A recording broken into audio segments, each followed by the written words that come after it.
Some stories begin with destined mates and sacred bonds. Lydia Harrington's story began with rejection, and what rose from those ashes would change everything. For 22 years, she'd lived as a half-blood outcast in the Blackwell pack, marked by her human mother's legacy as less than wrong, tainted. So when the Harvest Moon ceremony revealed her destined mate, she shouldn't have dared to hope. But the bond snapped into place with divine claiming, and it was with Damon Blackwell, the pack's future beta, who had once been her only kindness. If that resonates with you, I want to officially welcome you to our pack. Hit that subscribe button and join the community. Let us know in the comment where you're watching from. We're so glad you're here. Their eyes met across the sacred flames for one heartbeat. His expression shifted from shock to disgust. "I reject you, Lydia Harrington, as my mate," he announced to the entire gathering. "Your human blood is a stain. I will not pollute the Blackwell line with your weakness." The newly formed mate bond shattered. The pain was beyond anything she'd been warned about, like her soul had been torn in half and set on fire. She collapsed in the dirt while hundreds of shifters watched in silence, then turned away as if she'd never existed. By dawn, she was exiled from the only home she'd ever known. But the forest held its own salvation. When 3 rogues circled a wounded girl, Lydia stepped between them without thinking. As claws raked her shoulder, a massive silver wolf until dawn, when she finally stopped running. Her lungs burned. Her legs trembled. The borrowed cloak she'd grabbed from the pack house hook, not even hers, but no one would care now, hung heavy with moisture from pushing through wet underbrush. She'd crossed the boundary markers 3 miles back, those ancient stones that separated Blackwell territory from the lawless expanse beyond. No pack claimed the neutral lands. Only rogues and outcasts survived here, and most didn't survive long. She sank down against a massive oak, its roots creating a natural shelter she could wedge herself into. Not safe. Nothing out here was safe. But hidden enough that maybe she'd last until morning, and then, what? Lydia didn't let herself finish that thought. 1 hour at a time. That was all she could manage. Her wolf still hadn't surfaced. That frightened her more than the darkness or the unfamiliar sounds moving through the trees. A shifter without their wolf was just human, and humans didn't last in these woods. But the rejection had damaged something fundamental inside her. She could feel the absence where her wolf should be, that empty space that used to pulse with another consciousness, another heartbeat. Now there was just silence and the phantom ache of a severed bond. Half-breed. Half-breed. Your mama was too weak to be a real wolf. The memory rose unbidden. She must have been 7, maybe 8, cornered behind the pack house by 5 older pups who'd smelled easy prey. They'd circled her the way predators circle wounded animals, their taunts escalating from words to shoves. She'd tried to shift, to show them her wolf was real, but fear had locked her transformation somewhere deep inside. "Please," she'd whimpered, hating how human she sounded. "I didn't do anything. You were born. That's enough." The largest pup, Marcus Blackwell's nephew, had raised his hand, claws already extending, when another voice cut through the clearing. "That's enough." Damon had been 12, already showing the heightened presence that would mark him as future beta. He'd stepped between Lydia and her tormentors with the casual confidence of someone who'd never questioned his place in the world. "She's pack," he'd said simply. "We don't hurt our own." The other pups had scattered. Damon had helped Lydia to her feet, his touch gentle despite his strength. She'd looked up at him with something perilously close to worship. "Your pack," he'd repeated, softer this time. "Don't forget that." But she had been pack then. Before the mate bond. Before the rejection. Before Damon himself had looked at her across sacred flames and declared her human blood a stain worth destroying, a divine gift to avoid. Lydia pulled her knees to her chest, pressing her face against the rough fabric of the stolen cloak. She wouldn't cry again. Couldn't afford to. Tears were a luxury for people who had safe places to fall apart. A branch snapped somewhere in the darkness. Then another. Lydia's head jerked up, her human senses straining. 3 distinct sets of footsteps, moving through the underbrush with predatory purpose. Not trying to be quiet anymore. They'd already caught her scent. Well, well. The voice drifted through the trees, male and rough with amusement. What do we have here? 2 more figures materialized from the shadows, flanking the first. Rogues, their eyes glowing that feral yellow that came from spending too long without pack bonds to anchor their humanity. The leader inhaled deeply, his head tilting. A Blackwell wolf. Long way from home, sweetheart. His smile showed too many teeth. And all alone. That's not very smart. Lydia forced herself to stand, her back pressed against the oak.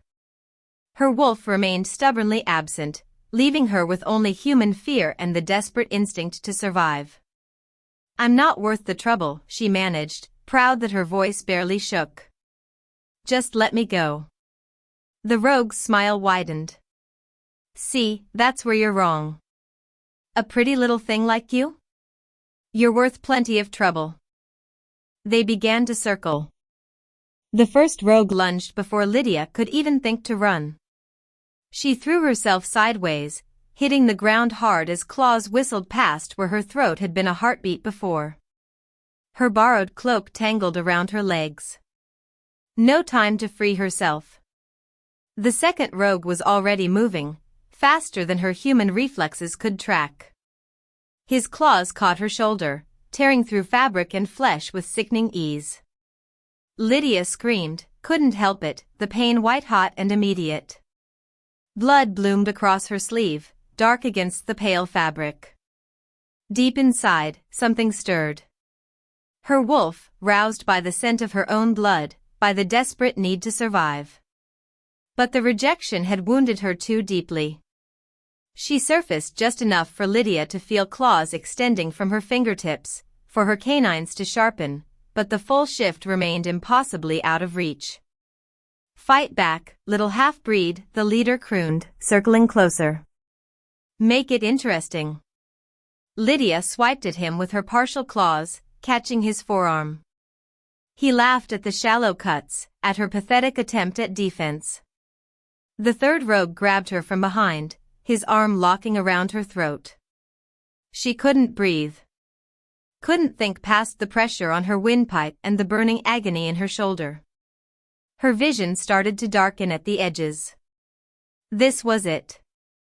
Cast out and killed within hours, her body left to rot in neutral territory where no one from the Blackwell pack would ever find her or care. The arm around her throat suddenly wasn't there. Lydia collapsed forward, gasping, her hands hitting the forest floor. Behind her, something massive moved through the darkness. She heard the impact of bodies colliding, heard the rogue's scream cut off mid-breath with a wet, final sound. What the leader's voice, no longer amused. Lydia rolled onto her back just in time to see a silver wolf the size of a small bear tear into the second rogue. Not a fight. An execution. The rogue didn't stand a chance against whatever this creature was. One moment he was standing, the next he was on the ground, his throat torn out before he could even shift to defend himself. The third rogue, the leader, finally showed some intelligence. He ran. The silver wolf let him go. Its attention had already shifted, those burning amber eyes fixing on Lydia where she lay bleeding in the dirt and fallen leaves. She knew what she was looking at. Had heard enough stories to recognize him even in wolf form. Cassian Graves. The rogue alpha. The monster parents invoked to keep their children close to home. He stalked toward her, each movement fluid and deliberate. Lydia tried to push herself backward, but her body wouldn't cooperate. Too much blood loss. Too much pain. Too much of everything. Just do it, she whispered, her voice raw from screaming. I don't care anymore. The wolf stopped 3 paces away. His massive head lowered, nostrils flaring as he scented the air around her. Once. Twice. Then he went absolutely still in a way that was somehow more terrifying than his violence had been. He moved closer, and Lydia felt his breath warm against her wounded shoulder. The pain had dulled to a throbbing ache, shock setting in. She watched with detached curiosity as the wolf inhaled deeply, his entire body tensing like he'd caught a scent that didn't make sense. Then he looked down at the ground where her blood had spilled. Lydia followed his gaze. In the moonlight filtering through the canopy, her blood didn't look right. Something moved within it, patterns forming and fading too quickly to track. Symbols she'd never seen before, glowing with a faint silver luminescence before dissolving back into darkness. The wolf backed away and shifted. The transformation was faster than anything Lydia had ever witnessed. One moment, a massive predator. The next, a man who somehow seemed just as dangerous in human skin. He was tall, even crouching, his long dark hair falling past broad shoulders marked with scars that told stories of survival. His face was hard angles and old wounds, but his eyes, those amber eyes that had burned feral in his wolf form, now held something that looked almost like shock. He stared at her for a long moment. Then his gaze dropped again to the blood-marked earth, to the symbols that had appeared and vanished. When he looked back at Lydia, his scarred face was unreadable, but his voice carried a weight that made her shiver despite the pain. What are you? Lydia woke to firelight and voices speaking in hushed, urgent tones. Her shoulder throbbed with each heartbeat, but the pain had dulled from that white-hot agony to something almost manageable. She lay on something soft, furs, she realized, piled thick enough to cradle her battered body. The air smelled of smoke and herbs and the distinctive musk of multiple shifters living in close quarters. You're certain? That was Cashin's voice, low and rough. After 3 centuries, you're absolutely certain? As certain as I can be without a proper bloodletting ceremony. An older woman's voice, crackling like dry leaves. But look at the markings, boy. I'm ancient enough to have seen the drawings in the old texts before your grandfather's pack burned them. This is Lunari blood. No question. Lydia's eyes cracked open. She was in some kind of longhouse, the walls made of rough-hewn logs chinked with moss and clay. Pelts hung from the rafters alongside bundles of dried herbs. A dozen other forms slept on pallets around the central fire, rogues, she assumed, though they looked peaceful enough in sleep. Nothing like the feral creatures that had attacked her. Cashin stood near the fire with a woman who had to be approaching 80, her white hair braided down her back. Both were studying something Lydia couldn't see from her angle. The legend said Lunari blood would return when the packs had forgotten how to lead with honor. The old woman, Mira, Lydia assumed, shook her head. I thought it was just a pretty story. A way to give outcasts hope that things might change. Things have to change. Cashin's hands clenched at his sides. The packs are tearing themselves apart fighting over territory and bloodlines. Leadership goes to whoever's most brutal, most ruthless. That's not strength. That's just violence breeding more violence. And you think one half-blood girl with sacred markings will fix that? I think she's proof that the moon goddess hasn't abandoned us completely. Lydia tried to sit up and immediately regretted it. The movement sent pain lancing through her shoulder and drew both sets of eyes to her. Easy. Mira was beside her in an instant, surprisingly quick for someone her age. Gentle hands pressed Lydia back down. You lost a lot of blood, child. Don't undo my work. Where? Lydia's throat felt like sandpaper. Where am I? Somewhere safe. Cashin moved closer but kept his distance, as if afraid he might spook her. My compound. No one here will hurt you. Your compound. Lydia's laugh came out bitter. So I've gone from one pack that didn't want me to a group of rogues who probably want me dead. Look around. Cashin gestured to the sleeping forms. Half of them were cast out like you. Wrong bloodline. Wrong family. Wrong something that made their packs decide they weren't worth keeping. We don't judge here. Mira touched Lydia's uninjured arm, her weathered fingers surprisingly warm. Child, do you know what you are? A half-blood. A mistake. Take your pick. You're Lunari. Myra's voice carried reverence that made Lydia's skin prickle. Descended from the first shifters blessed directly by the moon goddess herself. We thought the bloodline died out 300 years ago when the old packs were destroyed. Lydia stared at her. That's impossible. My mother was human. My father was barely ranked in the pack. We're nobody. Your father's line goes back further than he knew. Cashin crouched down so they were eye level.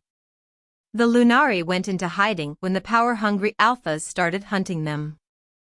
They diluted their blood, married humans, tried to disappear. But the gift doesn't die. It just sleeps until it's needed again. What gift? But even as Lydia asked, she remembered the symbols glowing in her blood. The way her wolf had stirred despite the shattered mate bond. The strange pull she'd felt toward Cashin even when she should have been terrified. Leadership without domination. Healing without submission. The ability to unite packs without forcing them to kneel. Cashin's scarred face held something that might have been hope. The old ways, before alphas decided strength meant crushing anyone weaker. I was just rejected by my destined mate and cast out by my pack, Lydia said flatly. I'm not anyone's salvation. Maybe not. Cashin stood, but his amber eyes never left her face. But you're proof that things can be different.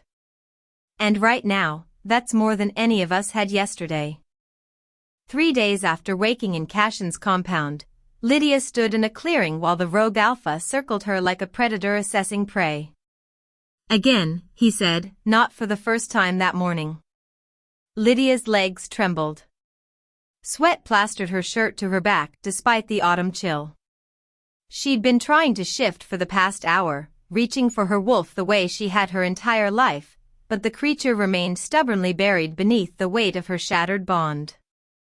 I can't. The words tasted like defeat. She won't come. She will if you stop asking permission. Cashin moved closer, his presence overwhelming in a way that had nothing to do with his size. You're still thinking like a pack wolf. Waiting for someone to tell you you're allowed to be strong. That's not. It is. He cut her off with the same casual authority he used for everything. 3 days I've watched you. You apologize when you take up space. You lower your eyes when someone challenges you. You've spent so long making yourself small that you've forgotten you were born with teeth. Anger flared hot in Lydia's chest. You don't know anything about me. I know you let your mate reject you without saying a single word in your own defense. His voice was harsh, deliberate. I know you believe what he said, that your human blood makes you weak. That you deserve to be cast out. Stop. Lydia's hands clenched into fists. Make me. Cashin stepped into her space, close enough that she had to tilt her head back to meet his eyes. You have Lunari blood, and you're acting like you should be grateful anyone lets you breathe their air. It's pathetic. The word hit like a physical blow. Lydia shoved him, or tried to. He didn't budge, but something inside her cracked open. The anger she'd swallowed for 22 years, every insult and dismissal and casual cruelty she'd endured because she thought she had to, came flooding out. Her wolf surged forward with a snarl. The shift tore through Lydia faster than thought, brutal and graceless. One moment human, the next on four legs with fur bristling and fangs bared. Not at some faceless threat but at Cashin himself, at the male who dared call her pathetic when she'd survived more than he could possibly understand. She lunged. Cashin shifted mid-step, meeting her attack with his own silver wolf. They collided in a tangle of fur and fury, rolling across the clearing in a way that would have gotten Lydia exiled if she'd tried it in the Blackwell pack. You didn't challenge an alpha. You didn't bare your teeth at your betters. But Cashin wasn't trying to dominate her. He was matching her, blow for blow, pushing back just hard enough to make her push harder. When she got her jaws around his foreleg, he twisted free and knocked her sideways. When she recovered and came at him again, he let her hit her mark before throwing her off. They broke apart, both panting, and Cashin shifted back to human form. His expression held something that might have been approval. There she is. He wasn't even winded. Your wolf. She's been waiting for you to stop cowering. Lydia shifted back, her heart hammering. Her shoulder ached where Myra's stitches pulled, but the pain felt distant compared to the exhilaration singing through her veins. She'd shifted. Despite the broken bond, despite everything, her wolf had answered. You're an ass, she managed. I'm effective. Cashin grabbed a water skin from where he'd left it at the clearing's edge and tossed it to her. Tomorrow we work on control. You can't just throw yourself at every problem with teeth and rage.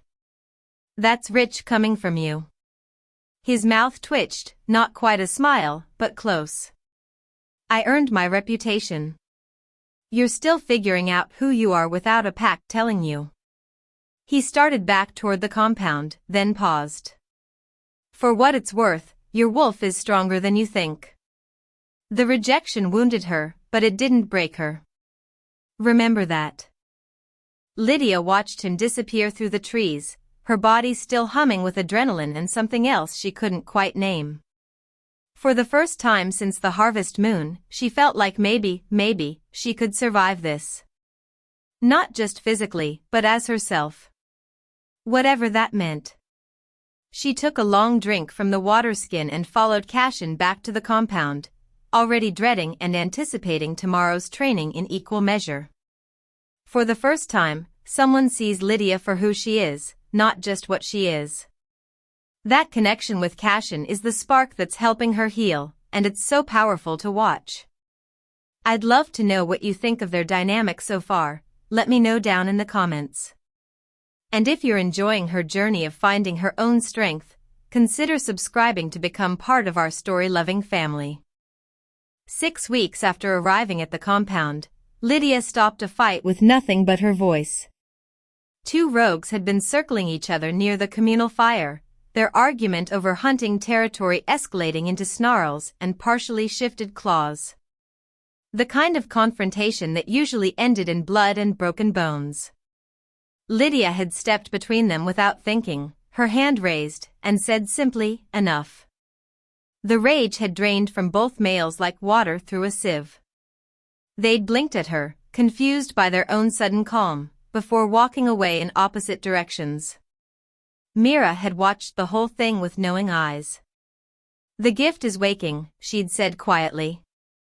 Lunari blood doesn't dominate. It soothes. Reminds wolves of who they are beneath the rage. Now Lydia could feel it humming under her skin alongside her wolf, this strange new awareness of the emotions churning around her. She knew when someone lied, could sense fear and anger and grief like distinct flavors on her tongue. The shoulder wound that should have taken months to heal had closed within 2 weeks, leaving only a faint silver scar. She was becoming something she didn't recognize.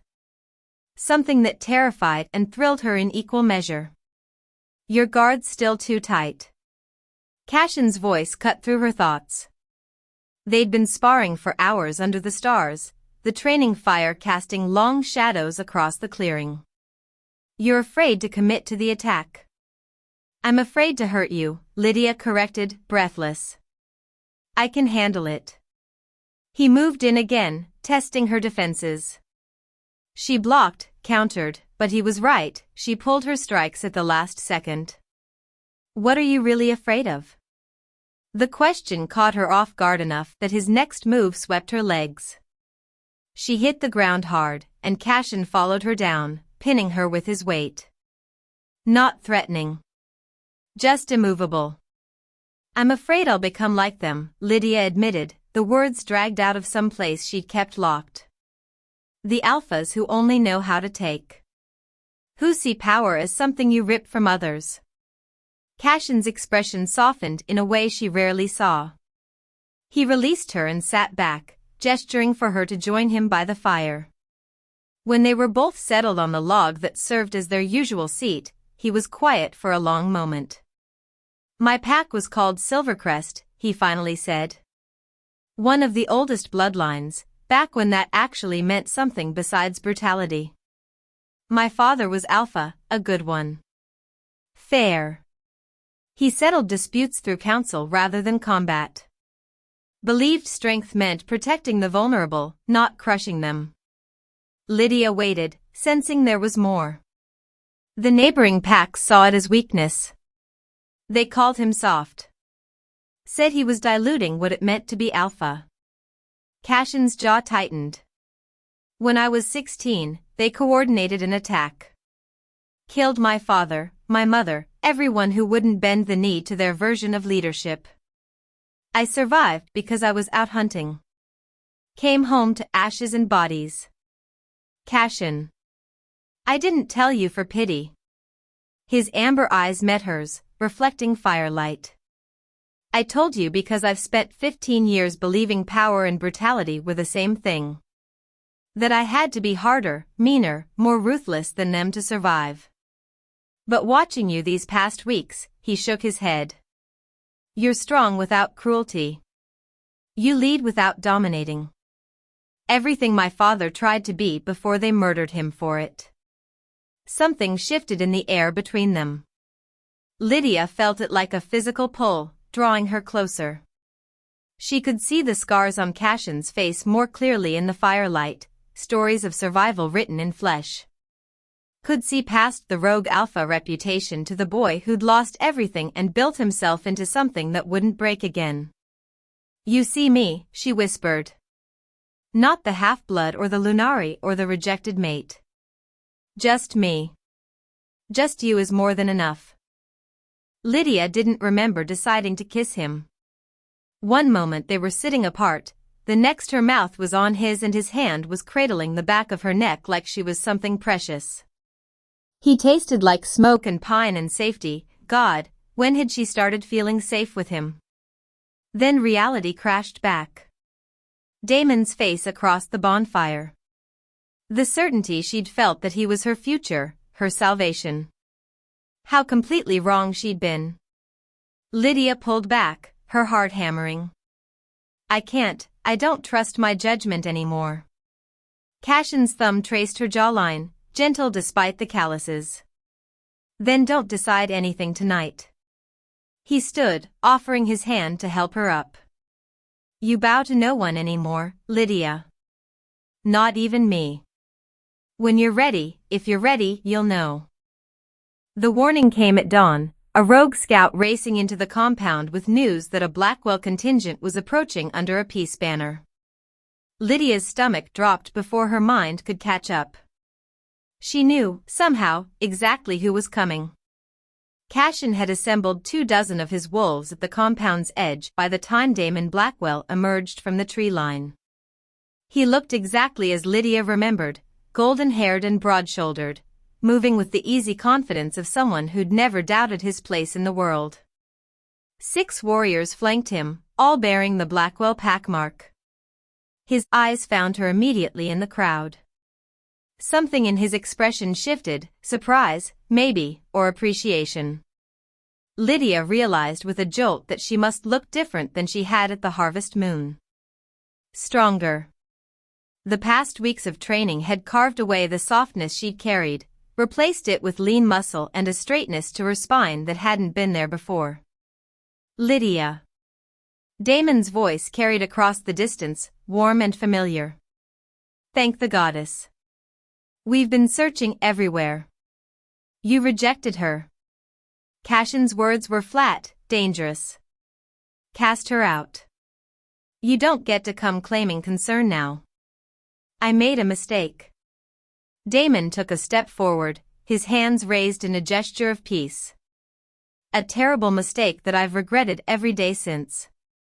The phantom ache of the broken bond flared in Lydia's chest, not as sharp as it had been that night, but present enough to remind her it had existed. That she'd wanted this man's acceptance more than anything. That some wounded part of her still did. You called my blood a stain, Lydia heard herself say. In front of the entire pack. I was afraid. Damon's expression turned earnest, almost vulnerable. The elders have been pushing me toward political matches, mates who would strengthen alliances. When the bond snapped into place with you, I panicked. I thought, he shook his head. I thought I was doing what was expected of me. I was wrong. He moved closer, and Cashin tensed, but Lydia raised a hand to stop him. She needed to hear this. Needed to understand. I've learned things since that night, Damon continued. About your bloodline. About what you really are. His eyes held something that looked like wonder. Lunari blood, Lydia. Do you understand what that means? You're not tainted, you're sacred. Descended from the first shifters blessed by the moon goddess herself. And that matters to you now. Lydia's voice came out steadier than she felt. My worth changed when you learned I was rare. My understanding changed, Damon corrected gently. I see you clearly now. See what I was too blind to recognize before. He reached into his jacket and pulled out a silver cord, a ceremonial bonding tie. The rejection can be reversed. The moon goddess allows it in cases of genuine error. We can restore what was broken, Lydia. I can give you back everything you lost. Your place in the pack. Your mate. Your future. Everything she'd wanted. Everything she'd dreamed of when she was a lonely half-blood child being cornered behind the pack house. Damon Blackwell, offering her acceptance. Offering her home. I'm offering you a public ceremony, Damon pressed. In front of both packs. I'll declare to everyone that I was wrong, that your bloodline is a gift. You'll never be questioned again. Never be less than anyone. He extended the silver cord toward her. Let me fix this. Please. Lydia stared at the bonding tie, her heart a confused mess of old longing and new awareness. Part of her wanted to take it so badly her fingers trembled. Wanted the vindication of Damon Blackwell admitting he'd been wrong. Wanted to walk back into the Blackwell pack with her head held high while everyone who'd ever scorned her watched. But Cashin's words echoed in her mind, you bow to no one anymore. Not even me. You're sorry for misunderstanding my value, Lydia said slowly. For not recognizing what I was. Yes. Damon's smile was relieved, like he thought she was coming around. But you're not sorry for the pain. For shattering a mate bond in front of witnesses. For casting me out into territory where I could have died. She met his eyes. You never once apologized for hurting me. Only for being wrong about what I was worth to you. Damon's expression flickered, just for a second, something cold flashed behind the charm. I'm trying to make amends. You're trying to claim an asset. The words tasted like truth. You didn't come here for me. You came for what I represent. The Alpha Council arrived before Damon could respond to Lydia's accusation. 7 wolves emerged from the forest, each bearing the marks of their respective packs, the most powerful alphas from across the territory. Their combined presence made the air itself feel heavier, thick with dominance that would have driven most wolves to their knees. Lydia remained standing. So did Cashin's rogues, though she could feel their unease rippling through the compound. The center alpha, a silver-haired man with ice-blue eyes, stepped forward. His authority rolled off him in waves that had nothing to do with physical strength and everything to do with centuries of pack law backing his words. Lydia Harrington. His voice carried absolute certainty. We've come to escort you to council lands. Your bloodline falls under our jurisdiction. She's under my protection, Cashin said flatly. And she's not going anywhere.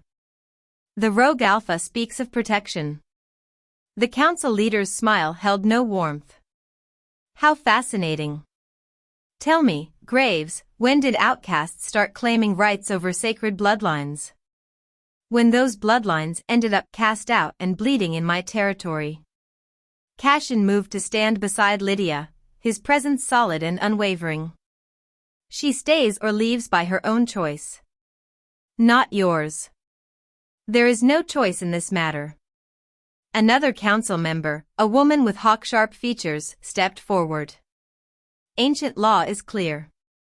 Any wolf-bearing Lunari blood must serve the council to preserve balance among the packs. It's been this way for 3 centuries. It's been that way because you hunted the Lunari to near extinction. Myra's cracked voice cut through the tension. She'd emerged from the longhouse, leaning on her walking stick but standing tall. Don't pretend this is about balance. It's about control. The council leader's expression hardened. Careful, old woman. Even healers can be declared rogue. Then declare me. Myra's laugh was bitter. I'm too old to care about your laws anymore. The law exists for good reason. Damon spoke up, moving to stand with the council rather than maintaining his position between them and Lydia. The choice felt deliberate, calculated. Lunari blood is too powerful to go unregulated. In the wrong hands, it could destabilize everything we've built. Lydia stared at him, understanding crystallizing like ice in her veins. This was never about fixing your mistake. You knew they were coming. Damon had the grace to look slightly uncomfortable. I sent word to the council, yes. As was my duty when I learned what you are. He met her eyes, and she saw the truth there, cold ambition wrapped in pretty words. A mate bond with Lunari blood would make me essential to the council. They'd have to elevate me to alpha. Give me the seat my father's always wanted for our family. You were going to use me. The words felt hollow. How had she ever believed she loved this man? I was going to give us both what we deserved. Damon's voice took on an edge. You'd have status, protection, a place of honor. I'd have the power to actually change things. It would have been mutually beneficial. Beneficial. Lydia tasted the word. Like a political alliance. A business arrangement. Like a partnership between equals, Damon corrected. Which is more than most mates ever get. The council leader cleared his throat, clearly tired of the personal drama. This discussion is irrelevant. Miss Harrington, you have 3 days to present yourself at council headquarters voluntarily. After that, we will retrieve you by force. His ice-blue eyes swept over Cashin's assembled rogues. And anyone who stands in our way will be declared enemies of the council and hunted accordingly. You're threatening her, Cashin's voice had dropped to something dangerous. We're offering her a choice. The woman with hawk features smiled. Submit willingly and be honored as sacred. Resist and be taken as a rogue bearing stolen power. Either way, she comes with us in 3 days. 7 alphas. 7 packs worth of warriors they could call on. Cashin's rogues were skilled, but they were outnumbered 50 to 1 if the council called for reinforcements. I need time to think, Lydia heard herself say. The council leader inclined his head. You have 72 hours. We'll be camped at the northern boundary. When you've accepted the inevitable, come find us. He turned to leave, then paused. And Miss Harrington? The Lunari weren't given a choice either. They served, or they died. Be grateful we're offering you the former. The council departed as smoothly as they'd arrived, Damon trailing after them with one last look back at Lydia, something that might have been regret or might have been calculation. She couldn't tell anymore. Wasn't sure she cared. When they were gone, Cashin turned to her. We can fight them. And lose. Lydia's legs suddenly felt weak. You'd all die for me. We'd die free, one of the rogues called out. Others murmured agreement. But Lydia was looking at Cashin, at Mira, at all the outcasts who'd given her shelter when her own pack had thrown her away. She wouldn't let them be slaughtered because she'd been born with sacred blood she'd never asked for. 3 days, she whispered. I have 3 days to figure out how to save all of us. The council returned at dawn on the 3rd day with an army at their backs. Lydia counted at least 200 wolves assembled at the compound's boundary, warriors from 7 packs, their combined force enough to crush Cashin's small community without breaking stride. The message was clear: submit, or watch everyone she'd come to care about die. She walked out alone to meet them, ignoring Cashin's growled protest behind her. This was her choice to make. Her burden to carry. The council leader waited at the front of his forces, Damon standing just behind his right shoulder. The future beta looked polished and confident, every inch the political animal she now knew him to be. A wise decision, the council leader said as Lydia approached. You'll be treated with honor, girl. Given a place of. I refuse. The 2 words fell into absolute silence. Even the morning birds seemed to stop singing. I'm sorry? The council leader's expression was more confused than angry, as if he couldn't comprehend what he'd just heard. I refuse to serve the council. I refuse Damon's bond restoration. I refuse to be claimed or controlled or owned by anyone. Lydia's voice was steady despite the fear coursing through her veins. I belong to myself. That's not how this works. The hawk-faced woman stepped forward. You don't get to refuse. Ancient law. Ancient law was written by alphas who murdered my ancestors because they couldn't control them. Lydia felt something stirring inside her chest, unfurling like wings she'd never known she possessed. The Lunari didn't serve the council. They served the moon goddess herself. You perverted their legacy into chains. Enough. The council leader's patience had evaporated. Take her. 6 warriors moved forward in perfect formation. Lydia didn't run. Didn't shift. She simply stood her ground and reached for that power that had been waking inside her for weeks, the gift Mira said was her birthright. The first warrior got within 3 paces before Lydia's eyes ignited with silver light. The power that erupted from her wasn't violence. It was presence, vast and ancient and utterly undeniable.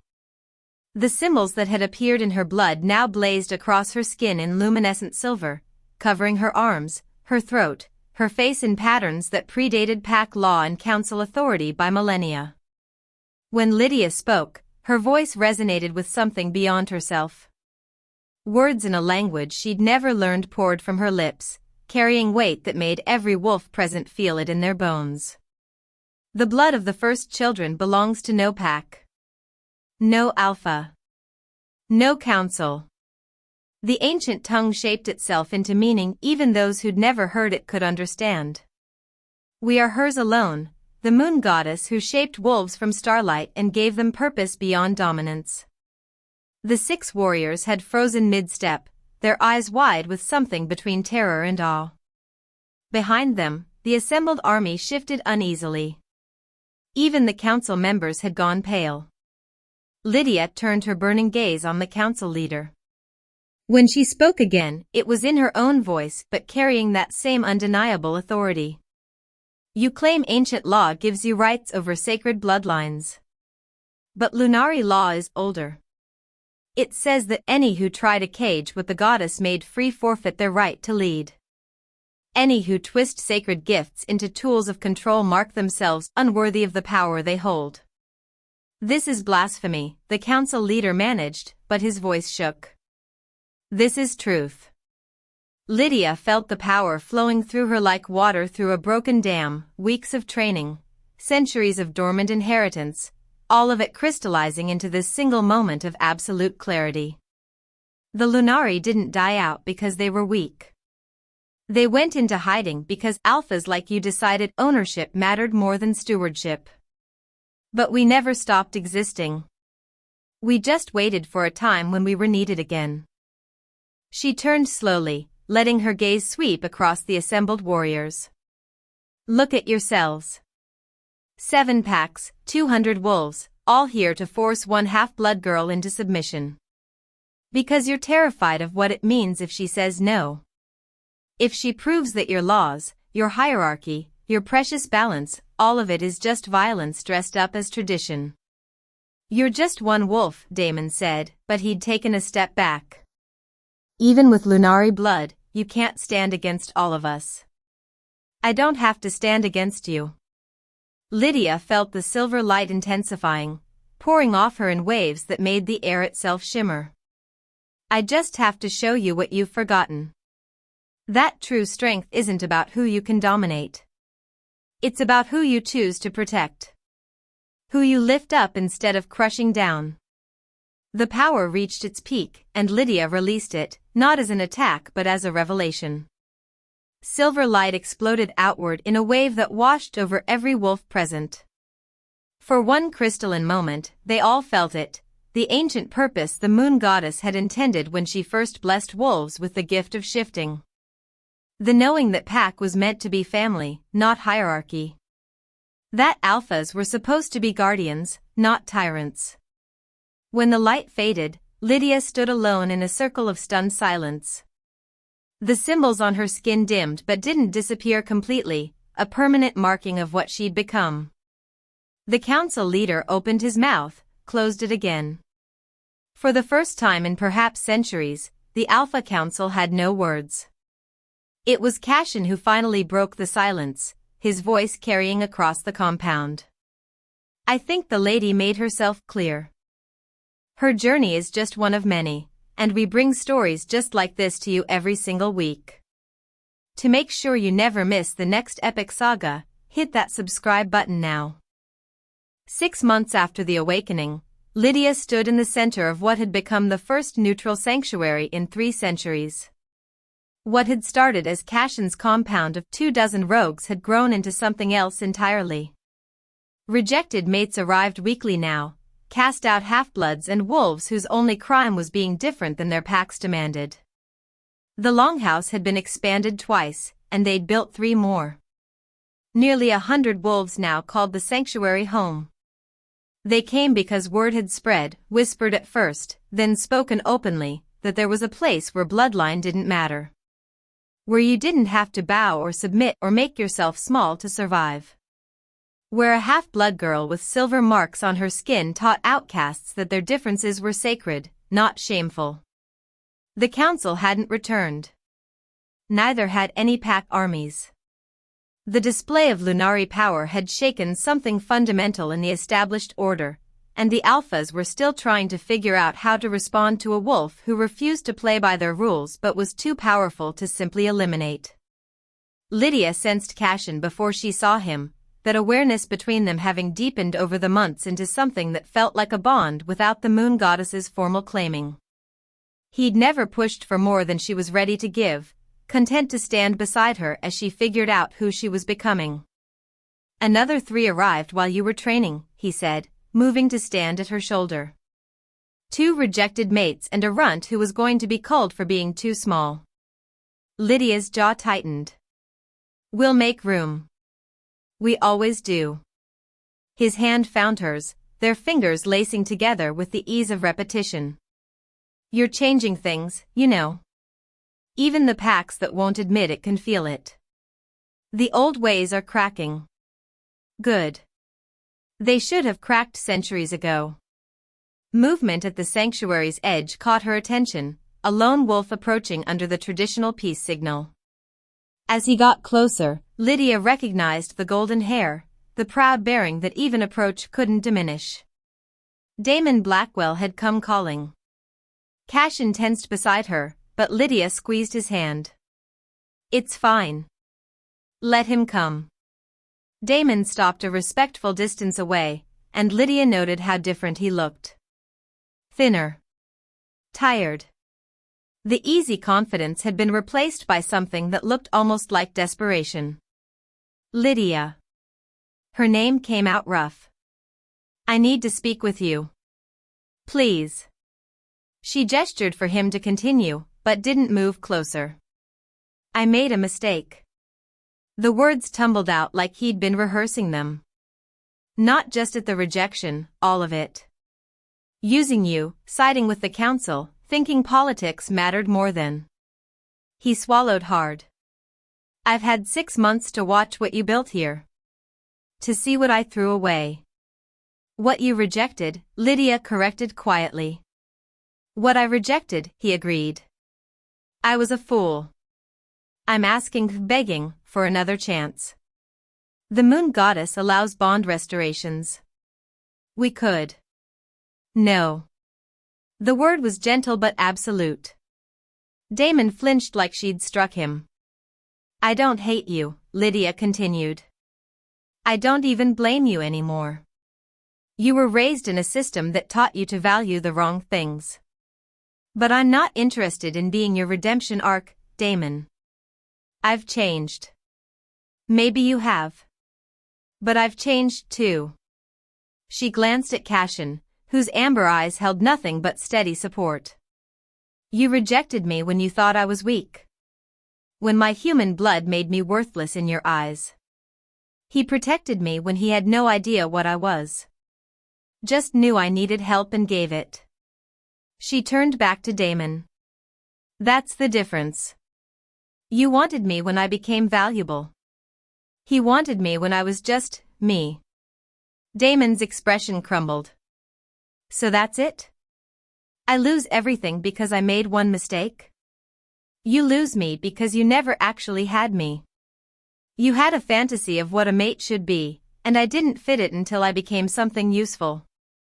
Lydia's voice was kind despite the harsh truth. "I hope you find what you're looking for, Damon. I really do. But it's not here." He stood there a moment longer, then nodded slowly and turned to leave. Lydia watched him go without regret, just a quiet acknowledgement that sometimes the wrong person rejecting you is the greatest gift they could give. "You okay?"